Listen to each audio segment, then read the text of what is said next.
It really is a hidden gem here, nestled along the Mississippi River, that few people in the St. Louis region really know about. We have a juxtaposition of a national cemetery, a veterans hospital, a county park, a National Guard facility, which is Jefferson Barracks. We're very close to the city of St. Louis and the Gateway Arch. There are a lot of facilities that are rather unique that come together at one location.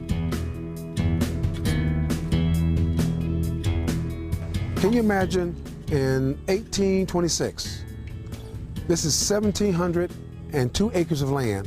It was purchased for $5. Can you imagine that? $5. So we have an historic site that only cost this country $5. So for 180 years, Jefferson Barracks has been a very significant part of Missouri's military heritage. I came into Jefferson Barracks. I was drafted 1943, showed up here in December, colder than Billy Hell out there on that hill. I got a 5th grade education. Had no idea that I would ever be anything other than a street bum kid. I come in that gate and my whole world changed. Jefferson Barracks is one of those places like Ellis Island where these huge transitions have taken place, from immigrant to citizen, from civilian to soldier.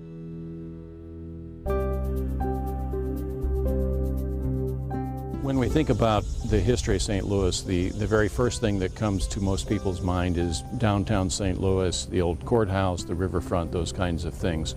But Jefferson Barracks, with its history, is really just as important a resource, a historical resource and landmark to the St. Louis area. They first established Jefferson Barracks in 1826. At that time, maybe you could picture a steamboat coming up the river, major artery of transportation to bring soldiers to embark west and for the western frontier of the United States. Jefferson Barracks was, of course, for many years, the largest military post in the whole United States Army. Something I think a lot of people don't realize, however, about military posts, and most specifically Jefferson Barracks, is that while the officers were largely native-born Americans, most of the soldiers were immigrants, and they were recently off the boat, and they joined the Army because it was 3 square meals a day and a suit of clothes to wear. In some cases, say in the case of Germans, it was an opportunity to learn the language. You really walk in the footsteps of history, of giants of history, really, that have passed through this place, from generals to presidents to everyday soldiers, the famous Buffalo soldiers that came through here. You can really get a feel for what this place was like. You know, tens of thousands of men and some women passed through Jefferson Barracks, either on their way into the military or their way out. You would have to be here to really realize what Jefferson Barracks was in the 1940s. 60,000 people here at any one time. What I liked about most of it, we all had the same kind of clothes. I didn't look like any more like a bum than the rest of the guys did. Yeah, it's probably the first time I ever owned my own first pair of brand new shoes. I don't think there's any other place in the country that tells the story of the citizen soldier better than Jefferson Barracks.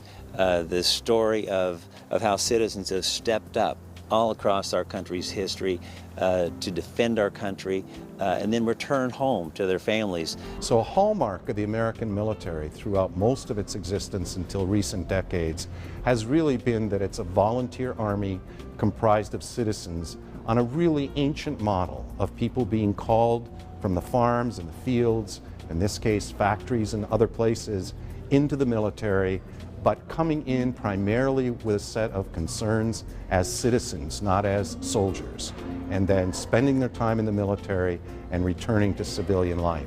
I think most of the young men and women I've talked to who've been in the Guard, the Reserves, or in active duty, tell you it's a life-changing experience.